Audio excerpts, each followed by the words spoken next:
নমস্কার বন্ধুরা, my YouTube চ্যানেলের পক্ষ থেকে আপনাদেরকে জানাই স্বাগত। আজকে আমরা প্রাচীন ভারতের ইতিহাসের বৈদিক সভ্যতার কিছু গুরুত্বপূর্ণ প্রশ্ন এবং উত্তর জানব। প্রথম প্রশ্ন আছে, সবচেয়ে প্রাচীনতম বেদ কোনটি? সবচেয়ে প্রাচীনতম বেদ হয়ে গেল ঋগ্বেদ। এখানে আমাদের বেদের সংখ্যা হচ্ছে 4টি: ঋগ্বেদ, সামবেদ, যজুর্বেদ এবং অথর্ববেদ। সবচেয়ে প্রাচীনতম বেদ হলো ঋগ্বেদ।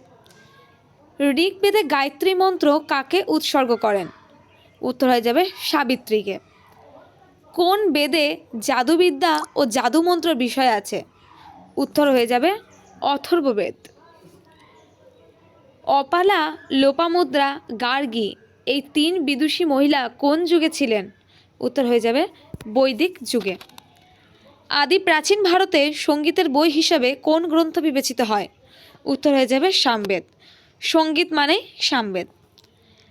ঋগ্বেদে কোন যুদ্ধের কথা বলা হয়েছে? ঋগ্বেদে 10 রাজার যুদ্ধের কথা বলা হয়েছে।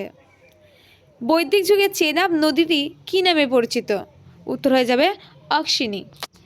ঋগ্বেদের স্তবকগুলিতে কোন নদীর কথা বারবার উল্লেখ করা হয়েছে? উত্তর হয়ে যাবে সরস্বতী নদীর কথা বারবার উল্লেখ করা হয়েছে। বেদের অপর নাম কি? বেদের অপর নাম শ্রুতি। হরপ্পা সভ্যতার পতনের পর কোন সভ্যতার উদ্ভব ঘটে? উত্তর হয়ে যাবে বৈদিক সভ্যতা। বৈদিক সভ্যতার অন্যতম বৈশিষ্ট্য কী ছিল? গ্রামকেন্দ্রিক শাসন ব্যবস্থা।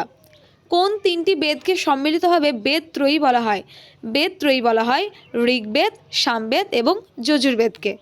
কোন বেদে সর্বাধিক সংখ্যক শ্লোক আছে? উত্তর হয়ে যাবে ঋগ্বেদে। 4টি বেদের মধ্যে প্রাচীনতম বেদ কোনটি? উত্তর হয়ে যাবে ঋগ্বেদ। ঋগ্বেদে কতগুলি স্তোত্র রয়েছে? 1028টি। বেদ শব্দের অর্থ কী? বেদ শব্দের অর্থ হলো জ্ঞান।